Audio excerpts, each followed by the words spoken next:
আমার নবীর হাতের ছোঁয়া যদি লাগে একজন দুজন নয় 70 জন সাহাবী খাওয়ার পরও সেখানে দুধ রয়ে যায়। জোরে বলেন না সুবহানাল্লাহ। মরা খেজুর গাছ, ওটার মধ্যে আমার নবী দাঁড়িয়ে কি দিতেন? খুতবা দিতেন। একজন আনসারী মহিলা আসলেন, বলেন ইয়া রাসূলুল্লাহ, আপনি রহমাতুল লিল আলামিন, নবীদের নবী, কুল কায়নাতের জান, আপনি নবী একটা খেজুর গাছের মধ্যে দাঁড়িয়ে খুতবা দেন, আমার ভালো লাগে না, আপনি অনুমতি দেন, আপনার জন্য একটা মিম্বর শরীফ তৈরি করে নিয়ে আসবো। সুবহানাল্লাহ। আমার নবী অনুমতি দিলেন। ওই মহিলা যখন মিম্বর শরীফ তৈরি করে আনলেন, আমার নবী যখন খুতবা দেওয়ার জন্য সেই মিম্বরে আরোহণ করলেন, আমার নবী মিম্বরে আরোহণ করার সাথে সাথে সমস্ত সাহাবায়ে কেরাম শুনতেছেন একজন ছোট বাচ্চার কান্নার আওয়াজ কানের মধ্যে ভেসে আসতেছে। সুবহানাল্লাহ।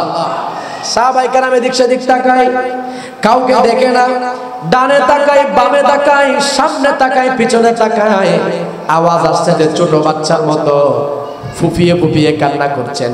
ওই যে হিক করে কান্না করেন অনেক সময়, ডেকুর তুলে তুলে, এরকম কান্নার আওয়াজ আসতেছে। সমস্ত সাহাবায়ে কেরাম বুঝতে পারে না কে কাঁদেন কে কাঁদেন। হঠাৎ করে আমার নবী খুতবা শেষ করলেন। খুতবা শেষ করে আমার নবী নামলেন। নামার পরে সেই উস্তুনে হান্নানা, যে মরা খেজুর গাছের মধ্যে দাঁড়িয়ে আমার নবী খুতবা দিতেন, আমার নবী সেই গাছকে জড়িয়ে ধরলেন। জড়িয়ে ধরার সাথে সাথে সেই গাছের কান্না বন্ধ হয়ে গেল। সুবহানাল্লাহ। গাছ কি ছিল? মরা ছিল। নবীর সাথে লেগেছে। মরা আছে নাকি জিন্দা হয়ে গেছে?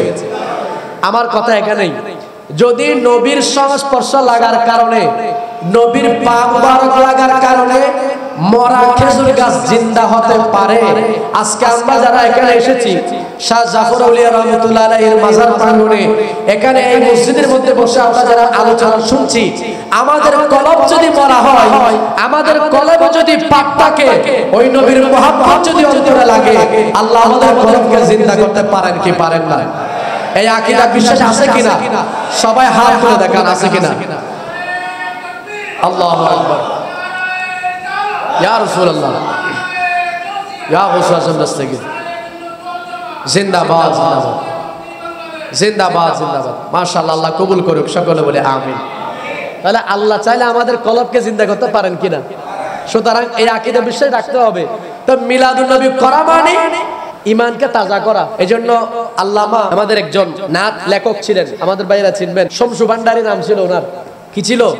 শমসু ভান্ডারী, এখন ইন্তেকাল করেছেন। আমরা দোয়া করছি আল্লাহ ওনার দরজাতকে বুলন্দ করুন, সকলে বলে আমিন। হযরতে শমসু ভান্ডারী রাহমাতুল্লাহ আলাইহি তিনি অনেক নাত লিখেছেন। তার মধ্যে একটা নাত এটা আছে, আবার তার প্রত্যেকটা নাতের মধ্যে শেষে তার নামটাও যুক্ত আছে।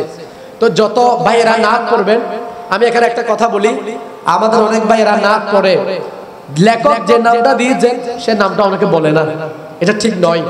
অনেকে নিজের নাম বসাই দেন, এটা উচিত নয়। এটা লেখকের হক। লেখক এটা লিখেছেন, এটা রাসূল পাকের দরবারে, আল্লাহর দরবারে যেন কবুল হয়, আপনি তার নাম বাদ দিবেন, সেখানে অন্য একটা বসাই দিবেন, এটা হতে পারে না। সুতরাং হক হলো যে ব্যক্তি লিখেছেন, যিনি লিখেছেন কষ্ট করে, ওনার নামটা কি করা? উল্লেখ করা। তিনি একটা নাতের শেষ করি, তিনি কি বলছেন? শমসু বলে যে মানুষের জীবনকে সাজায়, মিলাদ কিয়াম দরুদ সালাম নাতে মুস্তাফায়। সুবহানাল্লাহ। শমসু ভান্ডারী, ওনার নাম শমসু, এই জন্য উনি কি বলছেন? শমসু বলে যে মানুষের জীবনকে সাজায়, মিলাদ কিয়াম দরুদ সালাম নাতে মুস্তাফায়, সেই মানুষের বুকে আল্লাহ আরশ করেছে আজি ঈদ মিলাদুন নবীর মাহফিল চলতেছে। সকলে বলেন মারহাবা। আমি আজকে আলোচনা করতে চাই ওয়ারাফা'না লাকা যিকরাক। আল্লাহ আমার নবীর সম্মান বাড়াইছেন। এখন আমরা মনে করি অনেকে এই শানগুলো বন্ধ করে দিতে চায়। যারা নবীর শান গায়, নবীর প্রেমে ওয়াজ করে, তাদের কণ্ঠরোধ করতে চায়। এরকম কণ্ঠরোধ করেছিল 27 আগস্ট 2014 সালের 27 আগস্ট আমাদের আল্লামা শেখ নুরুল ইসলাম ফারুকী রাহমাতুল্লাহ আলাইহির কণ্ঠকে রোধ করে দেওয়া হয়েছিল। কিসের কারণে? নবীর শান গাওয়ার কারণে। তো তোমরা এক ফারুকের গলা কেটেছো, লক্ষ লক্ষ ফারুকে আল্লাহ পৃথিবীর মধ্যে রেখেছেন নবীর শান গাওয়ার জন্য। সুবহানাল্লাহ। কয়জনের গলা কাটতে পারবা? গলা যত কাটবা আল্লাহ তত শান বাড়াবেন। সুবহানাল্লাহ। আচ্ছা আপনারা বলেন, আমরা যদি আল্লাহর সাথে যুদ্ধ করি টিকতে পারবো? আল্লাহ বলছেন আমি আমার নবীর শান বাড়িয়েছি, এখন আমি যদি কমাতে চাই পারবো? তো এটা আমি কার সাথে যুদ্ধ করতেছি? তা আল্লাহর সাথে যুদ্ধ করে কি কেউ এই পর্যন্ত জিততে পেরেছে? আল্লাহর সাথে যুদ্ধ করবে কে? যে বেকুব, যার ভিতর আকল আছে, আল্লাহর সাথে যুদ্ধ করবে? আল্লাহর সাথে যুদ্ধ করছে ফেরাউন, আল্লাহর সাথে যুদ্ধ করছে নমরুদ, আল্লাহর সাথে যুদ্ধ করেছে হামান। তাদের অস্তিত্ব পৃথিবীতে আছে? মানুষ তাদের নাম শুনলে লানাতুল্লাহ বলে, তাদের উপর নাম শুনলে মানুষের মাথা খারাপ হয়ে যায়। কেন? আল্লাহ রাসূলের দুশমন ছিল। সুতরাং যারা আল্লাহ রাসূলের মহব্বত অন্তরে রাখতে পারবে, কিয়ামত পর্যন্ত মানুষ তাদেরকে ভালোবাসবে। সিদ্দিক আকবর রাসূল পাককে ভালোবাসেন কিনা? কত ভালোবেসেছেন, নিজের সবকিছু নবীর কদমে কুরবান করেছেন। তা আজকে কি সিদ্দিক আকবরের আলোচনা কমে গেছে নাকি বেড়ে গেছে? যেখানে নবীর আলোচনা হয় সেখানে সিদ্দিক আকবরের আলোচনা হয়। সুবহানাল্লাহ। কেন? যেহেতু তিনি নবীর দিওয়ানা ছিলেন। তা আমরাও যদি নবীর দিওয়ানা হতে পারি, আল্লাহ আমাদের শানও বাড়াই দিবেন। সুবহানাল্লাহ। এজন্য নবীর প্রেমে নিজেকে ফানা করে দেন, দেখবেন আপনার শান এমনি বেড়ে যাবে। আল্লাহ বাড়াইছেন, মোল্লা যদি এখন শান নিয়ে টানাটানি করে কমাইতে পারবে? এটা হলো সূরা আলাম নাশরা, সূরাতুল ইনশিরার 4 নম্বর আয়াত। এটা তাফসীর করেছেন মুফাসসিরে কেরাম। মুফাসসিরগণ বলছেন আল্লাহ পাক সুবহানাহু ওয়া তাআলা হাদিসে কুদসিতে বলেন, ইদা যুকিরতু যুকিরতা মাই ইয়া রাসূলুল্লাহ ইয়া হাবিবাল্লাহ, আমি আপনার শানকে বাড়িয়েছি। কিভাবে বাড়ালাম? ওগো রাসূল, যেখানে আমি আল্লাহর আলোচনা হবে সেখানে আপনি নবীরও আলোচনা হবে। সুবহানাল্লাহ। এই যে দেখেন আজকে হযরত শাহ জাফর আলী রাহমাতুল্লাহ জামে মসজিদ আজান হয়েছে কিনা? আজানের মধ্যে যেখানে আপনি বলবেন আশহাদু আল্লা ইলাহা ইল্লাল্লাহ, সেখানে সাথে সাথে বলা হচ্ছে আশহাদু আন্না মুহাম্মাদার রাসূলুল্লাহ। সুবহানাল্লাহ। যেখানে বলা হচ্ছে লা ইলাহা ইল্লাল্লাহ, সেখানেই পড়া হচ্ছে মুহাম্মাদুর রাসূলুল্লাহ।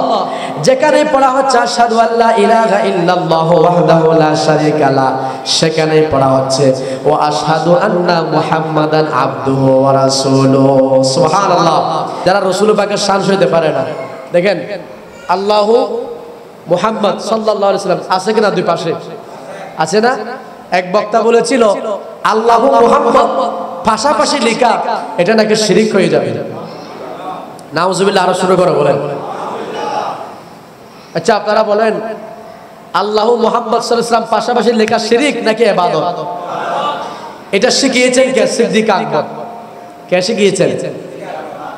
একদিন আমার নবী সিদ্দিক আকবরকে বললেন, ও সিদ্দিক আকবর, যাও আমার আংটিটা নিয়ে যাও, আমার আংটির মধ্যে তুমি আল্লাহর নামটা একটু খোদাই করে নিয়ে আসো। সুবহানাল্লাহ। কার নাম লিখবে? আল্লাহর নাম। সিদ্দিক আকবর গেলেন। তো সিদ্দিক আকবর বলতেছেন, আমি তো এই নবীর পাগল, এই নবীকে আমি কখনো আল্লাহ থেকে জুদা করি নাই, আমি শুধু আল্লাহর নাম কেমনে লিখবো? তিনি কি করলেন? আল্লাহু মুহাম্মদ সাল্লাল্লাহু আলাইহি ওয়াসাল্লাম একসাথে লিখেছেন। সুবহানাল্লাহ। তো সিদ্দিক আকবর লিখেছেন, আমরা লিখলে বেদাত হবে? সিদ্দিক আকবর দিন বেশি বুঝেছেন নাকি মোল্লারা বেশি বুঝতেছে? এই সমস্ত যারা আল্লাহ রাসূলের শান নিয়ে টানাটানি করে, যারা রাসূল পাকের শানে বেয়াদবি করে, মুস্তাকি করে, রাসূল পাকের শানকে ছোট করতে চায়, এরা নিজেদেরকে আসলে ছোট করতেছে, এরা নিজেরা বুঝতেছে না। এরা জাহান্নামে নিক্ষিপ্ত হচ্ছে, নিজেরা বুঝতেছে না। অথচ আমার নবী এসেছেন তাদেরকে বাঁচানোর জন্য, জাহান্নাম থেকে রক্ষা করার জন্য, আর তারা নিজেরা জাহান্নামের মধ্যে চলে যাচ্ছে। আজকে জুমার মধ্যে আলোচনা করেছিলাম 4 নম্বর পারা 2 নম্বর পৃষ্ঠা। আল্লাহ বলছেন, কুনতুম আলা শাফা হুফরাতিন মিনান নারি ফানকাযাকুম মিনহা, এই পৃথিবীর মানুষ তোমরা জাহান্নামের একেবারে কিনারায় গর্তে চলে গিয়েছিলে, আমার নবী তোমাদেরকে সেখান থেকে ধরে, সেখান থেকে নিয়ে তোমাদেরকে জান্নাতে বানিয়ে দিয়েছেন। সুবহানাল্লাহ। আমার নবী বাঁচিয়েছেন কোথা? কিসের থেকে? জাহান্নাম থেকে। আমরা জাহান্নামের কিনারায় ছিলাম, বাঁচাইছেন কে? আল্লাহ এবং রাসূল। আল্লাহ বাঁচাইছেন কার মাধ্যমে? নবীর মাধ্যমে।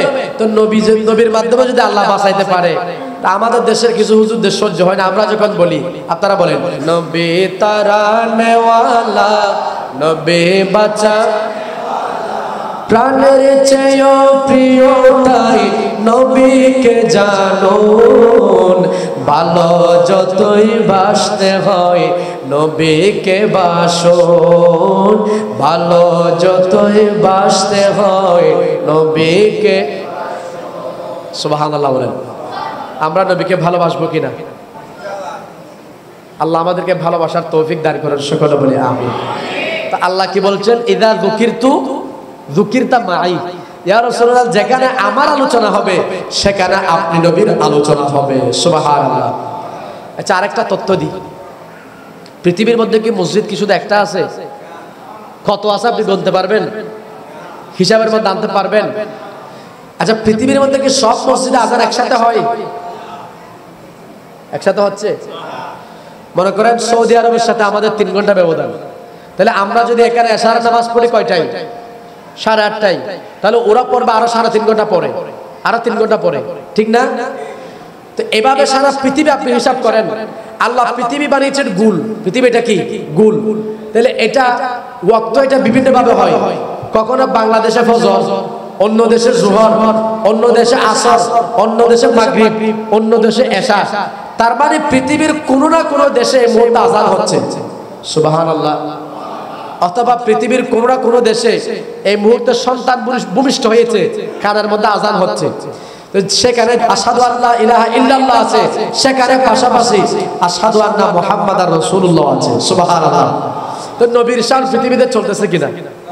আচ্ছা আমরা যদি সবাই বলি যে এই এলাকার যারা আছে আমরা খলিফাপাড়া, খলিফাপাড়া না, খলিফাপাড়ার আমরা সবাই বললাম যে আমরা নবীর শান গাইবো না, নবীর কথা বলবো না, আমরা একেবারে শান বন্ধ করে দিব।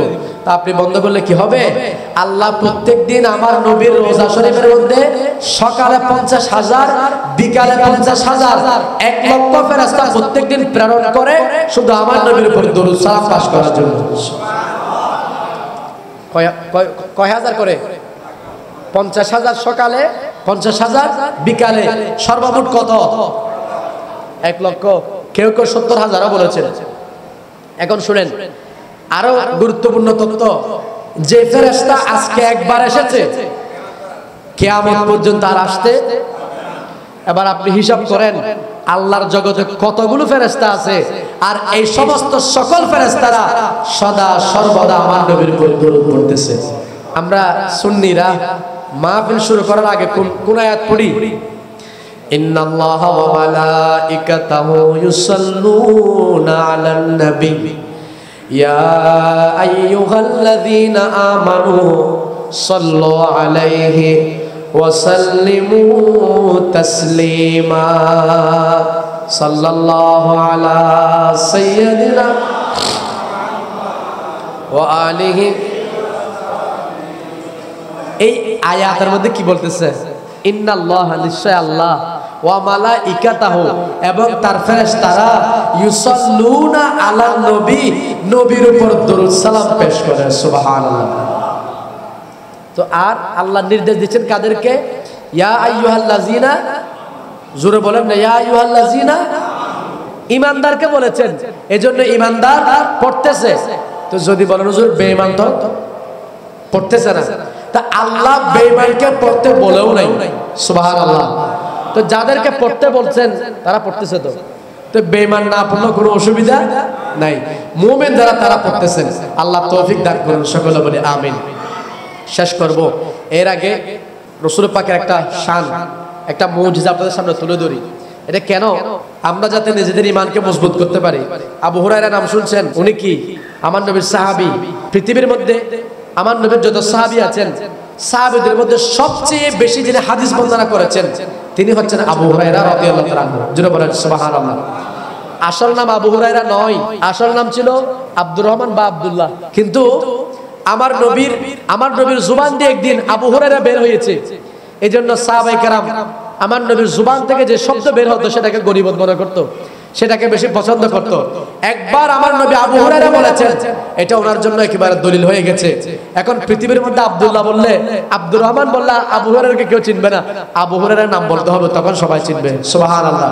হযরত আলী রাদিয়াল্লাহু তাআলা আনহু, ওনাকে একদিন আমার নবী আবু তুরাব ডেকেছিলেন। হযরত আলীকে নিজের নাম থেকে যদি আবু তুরাব ডাকতে বেশি খুশি হয়ে যেত। কেন?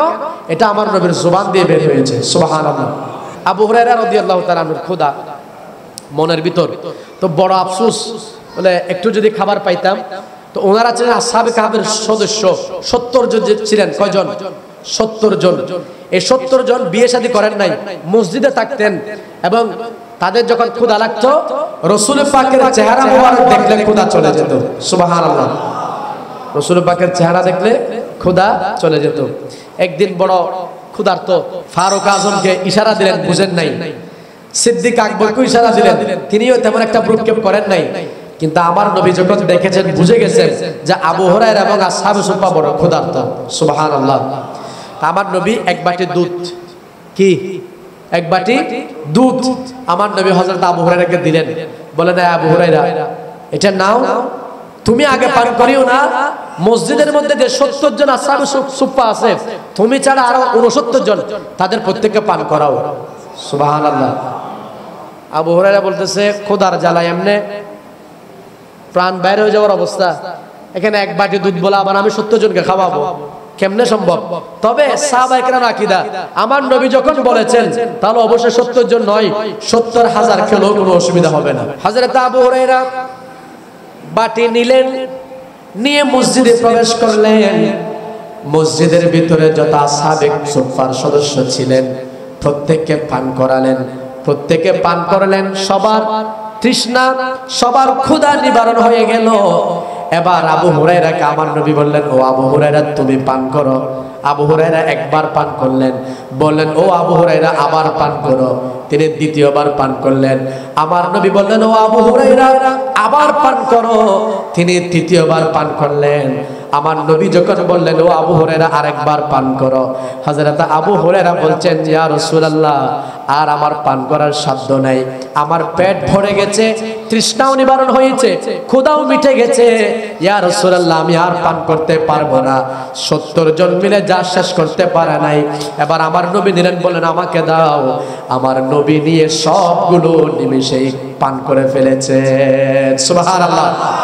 তাহলে এক বাটি দুধ আমার নবীর হাতের ছোঁয়া যদি লাগে, একজন দুজন নয়, 70 জন সাহাবী খাওয়ার পরও সেখানে দুধ রয়ে যায়। জোরে বলেন না সুবহানাল্লাহ।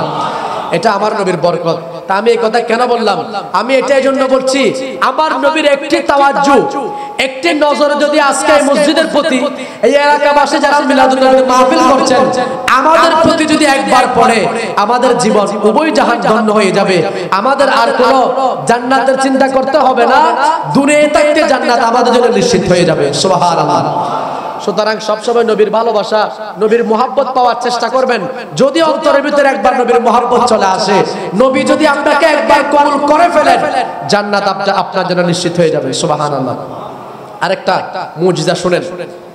মানুষের হাত আছে তো, আমার হাত যদি আপনি কাটেন কি বের হবে? সবাই বলেন, রক্ত বের হবে। কিন্তু আমার নবীকে আল্লাহ এমন শান দিয়েছেন, আমার নবীর হাত মুবারক থেকে 1400 জন সাহাবায়ে কেরাম পানি পান করেছেন, ওযু করেছেন, নিজেদের মশকগুলো, নিজেদের পাত্রগুলো ভরপুর করেছেন। সুবহানাল্লাহ। হযরতে মূসা আলাইহিস সালাম আল্লাহর একজন জলিলুল কদর পয়গম্বর, ওনার সাথে একটা পাথর থাকতো, যে পাথর থেকে ঝর্ণা দ্বারা প্রবাহিত হইতো। সেখান থেকে 12টা ঝর্ণা প্রবাহিত হইতো। ওনার কাছে একটা লাঠি ছিল, লাঠি দিয়ে যখন আঘাত করতো 12টি ঝর্ণা দ্বারা কি হইতো? প্রবাহিত হইতো। তো 12টা কেন? 12টা হচ্ছে এই কারণে, যেহেতু ওনার দল, ওনার উম্মতের মধ্যে 12টি গোত্র ছিল। এক গোত্র যে এই গাছ থেকে পানি পান করেছে, আর এক গোত্র সেখান থেকে পানি পান করতো না। এই জন্য 12টি ঝর্ণা দ্বারা ছিল। আমি এদিকে যাচ্ছি না, সময় কম, শেষ করতে হবে। শোনেন তো, পাথর থেকে পানি বের হওয়া এটা স্বাভাবিক বিষয়। আপনারা জানেন না, পাহাড় গেমে গেমে পানি বের হয়, এটা পাথর গেমে পানি বের হয়, এটা অসুবিধা নাই, এটা বের হতে পারে। তো এটা তো হযরত মূসা নবীর মুজিজা। মূসা নবী যখন এই পাথরের মধ্যে আঘাত করতেন পানি বের হতো। কিন্তু আমার নবীর মুজিজা কি দেখেন, সাহাবায়ে কেরাম খাইবারের মধ্যে গেলেন, পানি শেষ। বলেন ইয়া রাসূলুল্লাহ, উত্তপ্ত গরম। আপনারা তো এমনি জানেন, যারা হজ করতে গেছেন, আরব মরুভূমি, কত গরম মাটি, জুতা ছাড়া কেউ হাঁটতে পারবে না, পায়ের মধ্যে ফুসকা পড়ে যাবে, এত গরম। এখন সাহাবায়ে কেরাম সবাই তৃষ্ণার্ত, বলেন ইয়া রাসূলুল্লাহ, পানির অভাব কি করব? আমার নবী বললেন, তোমাদের যতগুলো পাত্র আছে সমস্ত পাত্রগুলো ঢেলে ঢেলে সামান্য পানি জোগাড় করতে পারো কিনা দেখো। তো আমাদের দেশে দেখেন না, তেলের বোতল শেষ হয়ে গেলে একটা থেকে একটা ঢাললে এখানে কিছু জমা হয়, এরকম হয় না? তো ঢালতে ঢালতে সামান্য পানি হলো। এখন আমার নবী সে পাত্রের মধ্যে হাত ঢুকালেন, বের করলেন। আমার নবী যখন হাত বের করেছেন, সেখান থেকে ঝর্ণা দ্বারা প্রবাহিত হয়ে গেছে। সুবহানাল্লাহ। তো যারা বলেন নবী আমার মতো সাধারণ মানুষ, তারা বলেন না দেখে আপনার হাত থেকে ঝর্ণা দ্বারা প্রবাহিত করেন। তো কেমনে বলেন নবী আমার মতো সাধারণ মানুষ? নবীর মর্যাদা কোথায়, আমি কোথায়? সুতরাং যারা এই ধরনের বেয়াদবি করে, আল্লাহ আমাদেরকে এই সমস্ত বেয়াদবদের থেকে বেঁচে থাকার তৌফিক দান করুন, সকলে বলি আমিন। তো সাহাবায়ে কেরাম সবাই পানি পান করেছেন, মশক ভর্তি করে নিয়েছেন। আমার নবীর মুজিজা দেখে সবাই অবাক হয়ে গেছেন। সুবহানাল্লাহ। আমার নবী মক্কা শরীফ থেকে মদিনা শরীফ যাচ্ছেন, তখন হিজরতের রাত। তো রাতে তো 3 দিন গার সুরের মধ্যে অবস্থান করেছেন, আপনারা জানেন। এরপরে যাওয়ার পথে আমার নবী একটা রাস্তা দিয়ে যাচ্ছেন, সেখানে কোনো ঘর নাই, বাড়ি নাই। অনেক দূরে গিয়ে একটা জায়গাতে পৌঁছলেন, একটা ছোট ঘর দেখলেন। ঘরের মালিক ছিল, ঘরের মধ্যে একজন মহিলা ছিল, যার নাম হচ্ছে উম্মে মাহাবাত। কি নাম? উম্মে মাহাবাত। সবাই বলেন উম্মে মাহাবাত রাদিয়াল্লাহু আনহা। তো তখন ছিল দুর্ভিক্ষের সময়। আপনারা জানেন দুর্ভিক্ষের সময় মানুষ নিজেরা খাইতে পারে না, মানুষকে কোথায় খাওয়াবে? তা আমার নবী আর সিদ্দিক আকবর যখন যাচ্ছেন, তো ওই ঘরের মধ্যে বললেন, আপনাদের ঘরের মধ্যে খাওয়ার মতো কিছু আছে কিনা? বললেন আমাদের ঘর। ইনি এখন আমার নবীকে চিনেন না, কারণ আমার নবী মদিনা শরীফ হিজরত করতেছেন, প্রতিমধ্যে দেখা। তো বললেন আমাদের ঘরে তো খাওয়ার মতো কিছু নেই। তো সেখানে দেখা গেল একটা দুর্বল ছাগল, একটা পেটের সাথে আরেক পেট লেগে গেছে, দুর্বল, হাঁটতে পারে না। তা আমার নবী বলছেন, এই যে একটা ছাগল দেখা যায়, এই ছাগলের কি অবস্থা? তো তিনি বললেন, ঘরের মালিক উম্মে মাহাবাত বললেন যে এই ছাগলটা অন্যান্য ছাগলের সাথে যেতে পারে নাই, সেজন্য এখানে বসে আছে, দুর্বল হয়ে গেছে। তো বলছেন, আমার নবী বললেন, আপনি যদি অনুমতি দেন আমি এই ছাগল থেকে একটু দুধ দহন করব। সুবহানাল্লাহ বলেন। মহিলা বলতেছেন, ফিদাকা আবি ওয়া উম্মি, আমার পিতামাতা আপনার কাছে, আপনার কদম উৎসর্গ। ইন রাআইতা হালবুহা, আপনি যদি তার মধ্যে দুধ দেখতে পান, ফাহলিফহা, তাহলে আপনি নবী দুধ দহন করেন। সুবহানাল্লাহ। আমার নবী কি করলেন? সেই ছাগলকে হাত বুলাই দিলেন। আমার নবী হাত বুলাই দিতে দেরি, ওই ছাগলটা এতক্ষণ স্তনের মধ্যে কোনো দুধ ছিল না, সাথে সাথে দুধে ভরপুর হয়ে গেছে। সুবহানাল্লাহ। দুধ দহন করলেন। এটা কোথায় পাবেন? জিকিরে জমিল। আমার পূর্বে যিনি আলোচনা করেছেন মাওলানা শহীদুল্লাহ বাহাদুর সাহেব, তিনি আলোচনা করেছেন এই বিষয়ে যে আমার নবী সাল্লাল্লাহু আলাইহি ওয়াসাল্লাম দুধ দহন করলেন। যে ছাগল একটু আগে নড়াচড়া করতে পারছিল না, আমার নবীর হাত মোবারক লাগার কারণে সেই ছাগল একেবারে তাজা হয়ে গেছে। সুবহানাল্লাহ। আমার নবী দুধ দহন করলেন। প্রথমে ঘরের মালিককে খাওয়াবেন। এজন্য আপনারা মনে রাখবেন, কখনো কোনো কারো থেকে যদি কোনো উপকার গ্রহণ করেন, আগে মালিককে খাওয়ানোর চেষ্টা করবেন। এটা আমার নবীর সুন্নত। যদি খাই না খেলে তো জোরাজুরি করার কোনো প্রয়োজন নেই।